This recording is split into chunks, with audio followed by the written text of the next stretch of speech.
Nakushukuru MC.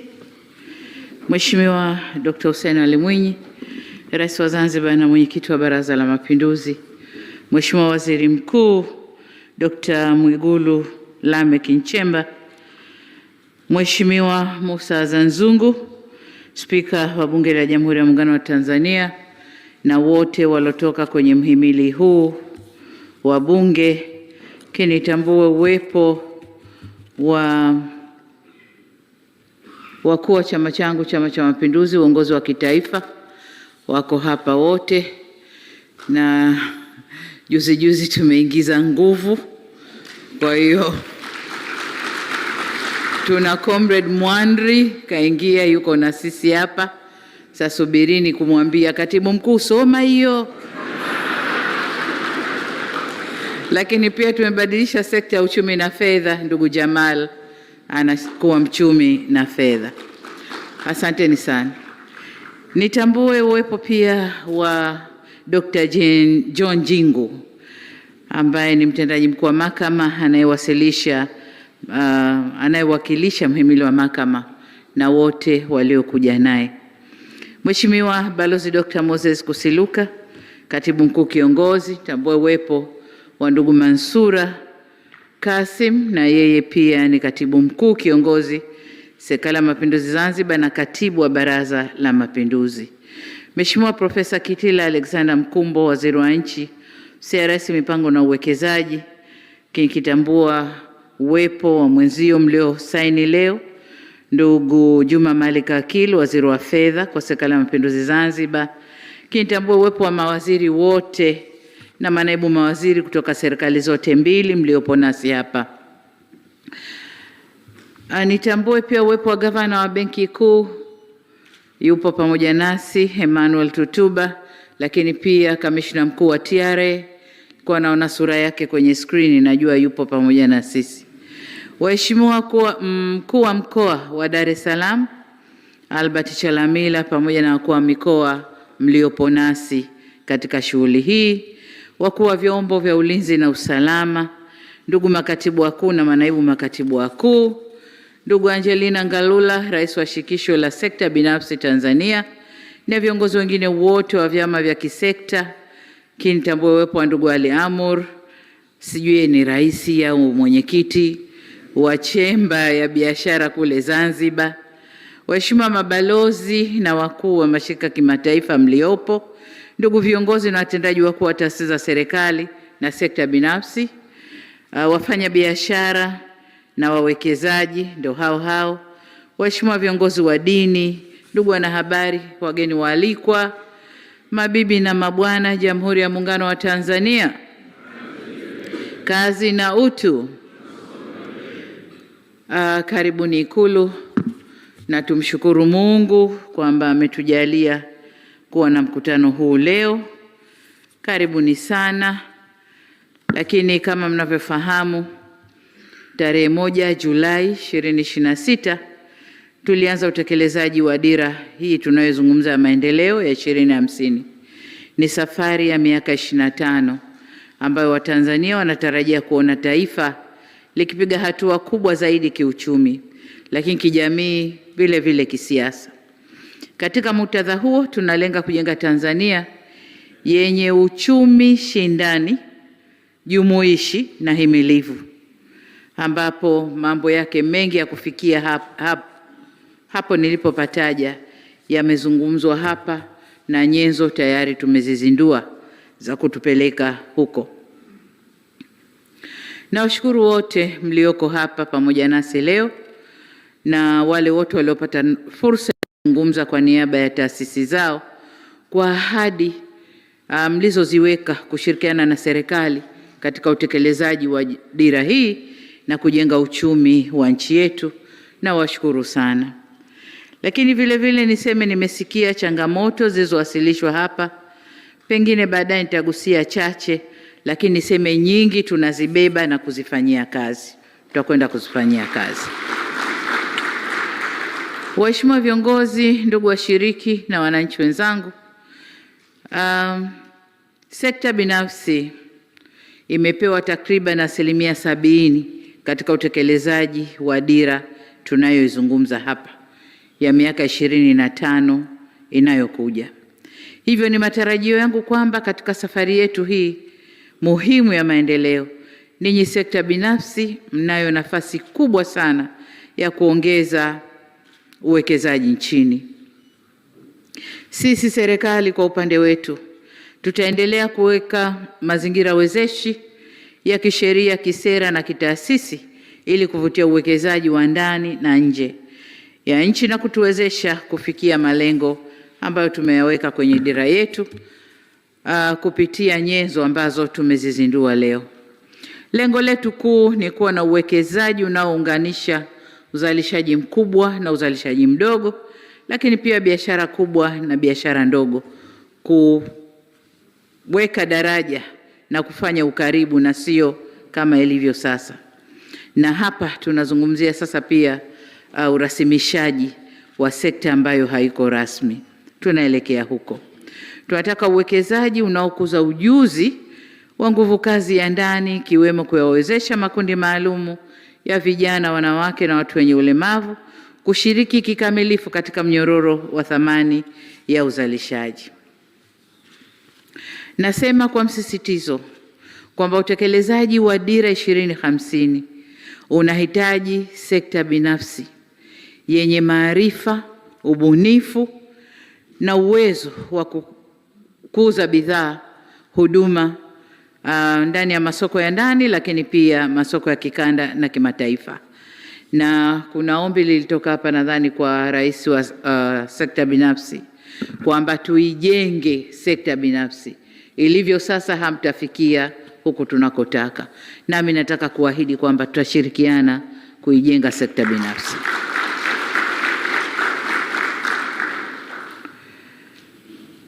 Nataka nione kwamba kama mlivyosema, wawekezaji wetu wa ndani, wafanya biashara wa ndani wanatoka nje ya mipaka yetu. Tumeanza kuona mashirika yetu na baadhi ya wafanya biashara wako nje ya mipaka yetu, lakini ni wachache. Kwa hiyo tunataka kufanya wengi zaidi, kuwatafutia fursa, tuwawezeshe na muweze kutoka nje ya mipaka yetu. Lakini vile vile niseme kwamba kuifanya Tanzania kwa kitovu muhimu cha uzalishaji na usafirishaji katika bara letu ilikuwa ni ndoto. Tulikuwa tunasema tu mdomoni, tafanya kwa kitovu cha biashara. Lakini jinsi mambo yanavyokwenda tunaelekea huko. Hakuna shaka tunaelekea huko. Nilikuwa napitia kipeperushi hiki chenye taarifa kwa muhtasari tu ya mambo yaliyofikiwa. Kwa kweli jamani, Tanzania tunaelekea huko. Tunaelekea huko. Bado tuna kazi ya kufanya, lakini tunaona mwanga, wanasema nini? Chini ya tunnel, tayari tumeona mwanga. Kwa nadhani tunaelekea huko. Lakini niseme kwamba soko huru la biashara Afrika nalo litatufungulia fursa kubwa ya kupanua biashara na kuvutia uwekezaji. Kwa nalo tulitumie. Tuna fursa kubwa Tanzania. Nilikwenda Ghana, nikaenda Angola ndani ya Afrika. Na wote, na nilishangazwa zaidi Ghana, wanazungumzia Mbeya Rais. Wanazungumzia Mbeya Rais. Ghana, Angola wanazungumzia bidhaa za Tanzania. Nikauliza Ghana, why Mbeya Rais? Akasema Mbeya Rais, kama unaishi kwenye flat, ukichemsha kwenye flat yako jumba lote lina harufu. Kwa hiyo we need Mbeya Rais kutoka Tanzania. Tatizo letu connectivity, jinsi ya kufikisha huko, na hiyo ndio kazi yenu private sector. Mkae mchemshe kichwa. Tunapeleka vipi bidhaa kwenye nchi jirani ambazo connectivity haijafika? Si serikali tunajitahidi upande wetu. Reli ya kati hiyo sijui tunakwenda mpaka DRC, tunajitahidi kwa upande wetu. Ambayo tuna reli nyingine hii ya kawaida itakayokwenda Zambia, tunaifanyia rehabilitation ambayo itaweza kutuconnect na Angola sasa. Wakifika Kapirimposhi safari inakwenda mpaka Lobito huko na kwingine. Tunajitahidi kufanya connection, lakini private sector mkiweka misuli tutakwenda haraka zaidi. Kwa connectivity ndani ya Afrika ndio tatizo letu, lakini bidhaa za kuuza tunazo. Kwa tujitahidi kuzalisha viwandani, lakini pia tuzalishe kwenye ardhi yetu ili tuuze. Nikisema hivyo inatulazimu sasa tuongeze uzalishaji, kwa sababu bidhaa zipo na zinatakiwa. Tuongeze uzalishaji, tujenge viwanda vinavyoongeza thamani ya rasilimali zetu, tuzingatie viwango vya ubora na tupunguze gharama za kufanya biashara, ambayo hii ni kazi yetu sote, sekta binafsi na nyinyi serikali wote. Tuangalie njia ambazo zitatuwezesha kupunguza gharama za kufanya biashara ili bidhaa zetu ziwe shindani kwenye masoko ya kikanda na kimataifa. Natambua kwa baadhi yenu mnafanya jitihada katika mwelekeo huu, lakini idadi yenu bado ni ndogo sana ikilinganishwa na fursa zilizopo katika sekta zote, pamoja na nafasi yetu ya kimkakati ya kijiografia. Mungu ametupendelea, tuko pazuri sana. Sisi ni hub, hata kama hatukusema sisi ni hub, hata kama hatukuzalisha, sisi ni hub. Tulipowekwa ili uingie huko na huko na huko ndani ya Afrika, lazima upite Dar es Salaam. Kwa hiyo sisi ni hub ya kimaumbile. Kwa hiyo hii fursa Mungu aliotupa, twendeni tuifanyie kazi. Waheshimiwa viongozi na ndugu washiriki,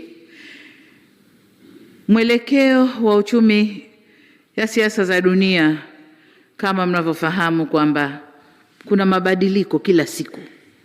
Uchumi, siasa za dunia zinabadilika, na mabadiliko yale hayaathiri tu upande mwingine, lakini ni dunia nzima na sisi tukiwemo. Lakini kwa upande mwingine, amesema Kitila hapa kwamba misaada na mikopo tuliozoea inaendelea kuondoka. Mikopo ipo, lakini ile mikopo tulikuwa tukipata kwa njia nafuu inapungua. Tunaambiwa mmeingia uchumi wakati mnakwenda vizuri, sasa muingie mikopo mikubwa yenye riba kubwa kidogo, na sio ile ya concession tuliokuwa tukipata. Tunajitahidi kujitetea, lakini statistics, figures zetu zinaonesha kwamba tunaelekea kwenye mikopo sasa out of concession. Kwa hiyo na misaada ndio kabisa amesema hapa inapungua kutoka matrilioni tulikuwa tukipokea, sasa tunapokea bilioni 100 ngapi? 500 na kwa hiyo kunapungua. Hiyo ina maana gani? Ina maana tukaze buti, tufunge mikanda, tuzalishe tuuze, tuzalishe tule ndani, tuzalishe tuuze na tupunguze kuagizia kwa yale ambayo tunaweza kupunguza kuagizia. Kwa hiyo ndugu zangu, tuna kazi kubwa bado ya kufanya. Tunapaswa kuzilinda na kuzitumia vyema rasilimali tuzojaliwa na Mwenyezi Mungu kwa nidhamu, uadilifu, uzalendo na ufanisi, ili tuweze kujiletea maendeleo yetu wenyewe. Katika safari yetu hii kuelekea 2030, tamko limeeleza yote tunayotakiwa kufanya. Nyenzo tayari zimeshazinduliwa. Lililobaki sasa ni utekelezaji. Sote, serikali na sekta binafsi, twende tukatekeleze. Nilipokuwa nikikabidhi ufunguo hapa, sekta binafsi wameshika huko kwa kufungulia huko, na serikali wameshika likichwa la ufunguo. Kwa sekta binafsi wakatuambia, sasa mtatujua, maana ufunguo huko kwetu. Nyinyi mmeshika masera na masheria huko, lakini ufunguo wa kufungulia ni huku kwetu. Kwa hiyo wote twende tukafanye hiyo kazi. Sisi tutashika huku na nyewe wekeni ufunguo kwenye mlango, tulifungue kufuli, wote twende kwa pamoja. Kama nilivyosema, nyenzo tayari zimeshazinduliwa, na nyenzo zile zinaeleza nini? Mawasiliano kati ya sekta binafsi na serikali, lakini na umma wote wa Tanzania, wawekezaji, wafanya biashara, umma wa Tanzania na serikali. Mawasiliano yamesema kula, lakini kubwa zaidi, jinsi ya kufuatilia mambo yetu na kufanya tathmini, kujua tumefanya nini, tumetekeleza nini, tumekosa nini, kipi kirekebishike, kipi kiongezeke. Nyenzo zote zimesema vizuri, na nimefurahi nimeona vitabu vidogo vidogo vya peji ndogo ndogo nilivyoona kwenye meza yangu pale, ambavyo vinazungumza kwa lugha nyepesi, vinazungumzia mambo hayo. Kwa hiyo niombe sana Wizara Mipango na Uwekezaji, Linalofuata sasa ni elimu kwa umma. Elimu kwa umma, wajue mkusanyiko wetu leo ni wa kitu gani, unahusu mambo gani, tunakwenda kufanya nini. Elimu kwa umma, kwa sababu atatokea tu wapotoshaji wapotoshe vyote vilivyofanyika hapa. Kwa hiyo twende tukatoe elimu kwa umma. Waheshimiwa viongozi, tumeshuhudia kusainiwa kwa tamko la pamoja la sekta ya umma na sekta binafsi. Tamko hili linaonyesha utashi, dhamira na uamuzi wetu wa pamoja na utayari wa kuwajibika katika kufanikisha utekelezaji wa dira hii. Ni matumaini yangu kwa hiyo kuwa tamko lile tutalithamini na kuliheshimu na twende tukalitekeleze kwa ufanisi. Kila mmoja aliyesaini, kila sekta, nilikuwa na hesabu limesainiwa na watu 11, na maana makundi 11 ndani ya sekta ya biashara na uwekezaji. Kwa hiyo kila kundi likafahamishe watu wake lile tamko ni nini na tunatakiwa kwenda vipi kama Watanzania. Ni muhimu kutambua kuwa tunaanza utekelezaji wa dira tukiwa na misingi mizuri ya kiuchumi. Uchumi wetu umeendelea kuwa himilivu, mfumuko wa bei unadhibitiwa, uwekezaji umeongezeka na Tanzania imeendelea kujenga nafasi yake kama lango la biashara kwa nchi za Afrika Mashariki, Maziwa Makuu na Kusini mwa Afrika. Huo msingi wetu muhimu sana. Tunachotaka kufanya sasa ni kujazia juu na tuweze kwenda na safari yetu vizuri zaidi. Miaka 25 ijayo inaweza kuonekana ni mingi kwa kuisema. Miaka 25 na sisi tuofikia umri huu, sasa miaka 25 ijayo nipo kweli? Nitakuwa na mingapi? Unapiga 66 na 25. Ngapi? Nipo kweli? Mingi sana. Lakini kwa kazi tulionayo kujenga uchumi na nchi yetu ni muda mfupi sana. Mambo tulioyaweka kwenye dira ni makubwa mno, na kwa maana hiyo lazima tuanze sasa. Tusiseme tunaanza mwaka huu kwa maneno, tuanze kweli mwaka huu. Tuanze mwaka huu, twende tukatekeleze, ili angalau utakapofika nusu tuweze kusema kweli tuna matarajio yakifika kule.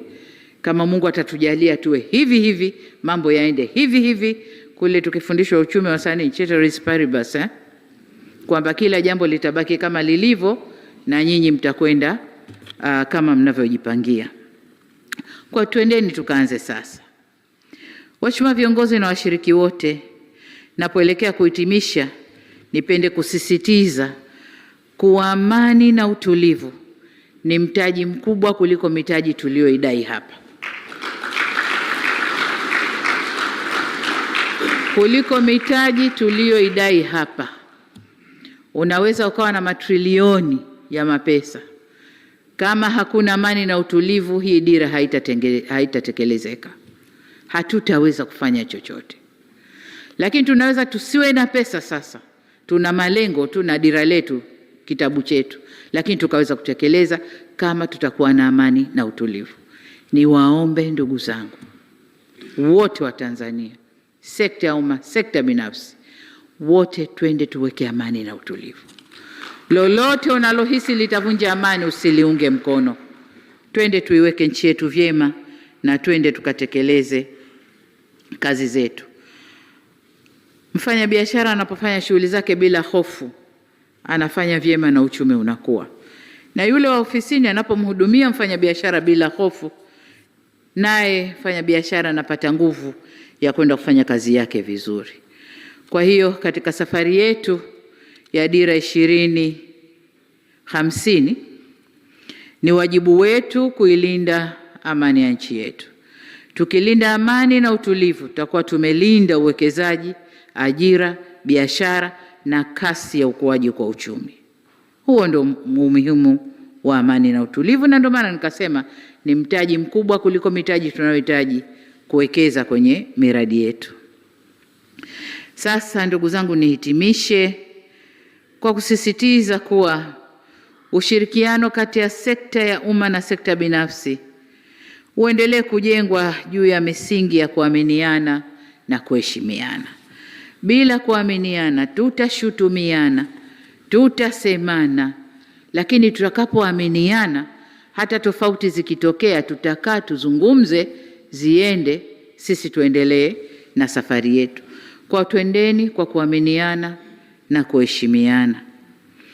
Kuna mambo kidogo tu labda niaguse, na la kwanza nadhani alilizungumza bwana wa makandarasi kwamba wao ni 98%, wenzao ni 2%, lakini kwenye utekelezaji wa kazi is the reverse, 98% inakwenda kwa 2% na waliobaki 98% wanafanya 2%. Niseme hili tumeliona, lakini wote tujiulize kwa nini. Nyinyi jiulizeni na sisi serikali tujiulize. Sasa kwetu tumejiuliza, na hatua moja tuliochukua ni mabadiliko ya sheria, kwamba sasa tunasema miradi mingi itatolewa kwa wenyeji, wao waingie ubia na wageni katika kutekeleza. Kwa nadhani hilo litakwenda kutusaidia. Halafu jambo jingine lilozungumzwa hapa ni swala la kusubiri ndege. Sijui kutokana na ngazi kuwa chache za ndege zinazoteremsha, au sijui slowdown ya immigration, lakini whatever. Kama ni immigration sisi tunalichukua. Kama ni kusubiri ngazi ni chache, ni kazi yenu private sector. Tengenezeni kampuni, wekeni vifaa vya kushusha watu hapo.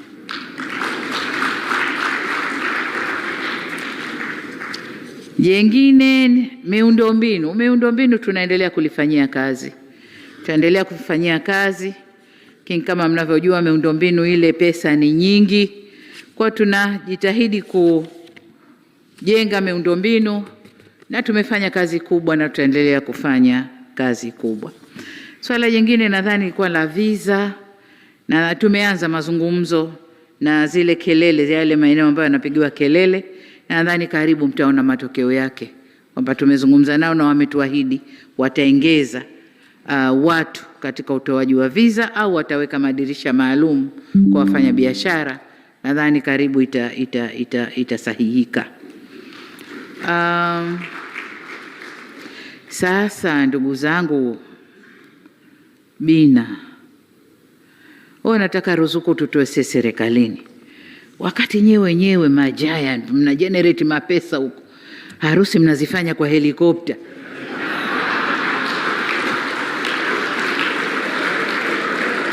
Alafu kile kichache mnachotugaia ambacho tunataka tukiingize kwenye miundombinu hasa tukurudishia, hapana. Hii hapana. Hii naikata hapa haina mjadala, hapana. Hii hapana. Ila kujenga soko la madini kimataifa tutalifanyia kazi. Sasa ndugu zangu, baada ya kusema hayo, mwisho kabisa, shukrani kwa tunzo mlionipatia. Naipokea kwa moyo wa heshima na shukrani kwa kutambua jitihada katika kuboresha mazingira ya biashara na uwekezaji na kukuza uchumi jumuishi nchini. Lakini tunzo ile ni ya serikali kwa ujumla. Ni ya serikali kwa ujumla. Tumeipokea tunzo ile, na kama tulivyoahidi, nyinyi kila aliyesimama pale aliahidi commitment yake kwenye utekelezaji wa dira. Nasi serikali tunaahidi commitment yenu kwenye utekelezaji wa dira. Mimi kama kiongozi wa serikali ni mshumaa tu. Kazi yangu kuwaka, kutoa mwanga, huku ninateketea, lakini umati unafurahi. Hiyo ndo kazi yangu. Hiyo ndo kazi yangu. Kwa nitaendelea kuwa mshumaa. Mimi na mwenzangu hapa, Rais Dr. Mwinyi, tutaendelea kuwa mishumaa.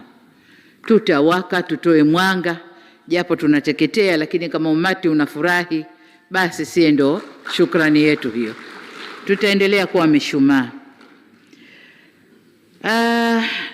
Kwa nawashukuru wenzangu wote ndani ya serikali pamoja na nyinyi sekta binafsi kwa kuwezesha mafanikio yote tuliyozungumza hapa. Asanteni sana.